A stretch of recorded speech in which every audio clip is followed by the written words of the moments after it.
ශ්‍රී ලංකාව පාකිස්තානය හා සිම්බාබ්වේ කණ්ඩායම් අතර පැවැත්වෙන 3x20 ක්‍රිකට් තරගාවලිය දරුණු පරාජයකින් නරඹන්නට ශ්‍රී ලංකා කණ්ඩායමට සිදු වුණා. ඒ සිම්බාබ්වේ කණ්ඩායම හා පැවැත් තරගයෙන් ලකුණු 67ක අමීරි පරාජයක් ලබා ගැනීමත් සමගයි.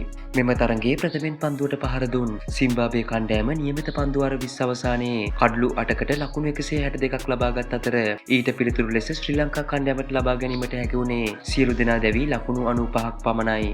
ඉතින් මෙම තරගයේදී ශ්‍රී ලංකා පිතිකරුවන්ගේ වගකීම් විරහිත පිතිකරණය දක්නට ලැබීම කනගාටුවට කරුණක්. එහිදී නායක දසුන් ශානක හැරෙන්නට අනෙක් කිසිදු පිතිකරුවෙක්ට ලකුණු 15 සීමාවටවත් ඒමට නොහැකිවීම කැපී පෙනුණා. එහිදී කලකට පසු 20 කණ්ඩායමේ ඉඩක් වෙන් වූ බානුක රාජපක්ෂටද පිතිකරණයෙන් සාර්ථක වන්නට අවස්ථාව නොලැබුණු අතර ඔහුට ලබා ගැනීමට හැකි වුණේ ලකුණු 11ක් පමණයි. ඉතින් සිම්බාබ්වේ කණ්ඩායම හමුවේ ලැබූ මෙම දරුණු පරාජය ගැන ශ්‍රී ලංකා කණ්ඩායමේ නායක දසුන් ශානක මෙවැනි අදහසක් දක්වා තිබුණා. මම හිතන්නේ අපි ලබාගත් ආරම්භය හොඳ එකක් වුණේ නැහැ. සියලු ගෞරව සිම්බාබ්වේ කණ්ඩායමට හිමි විය යුතුයි. අපිට මේ අත්දැකීම් බහුල පිතිකරුවන්ගේ පිතිකරණය ගැන නම් සෑහීමකට පත් වෙන්නට බෑ.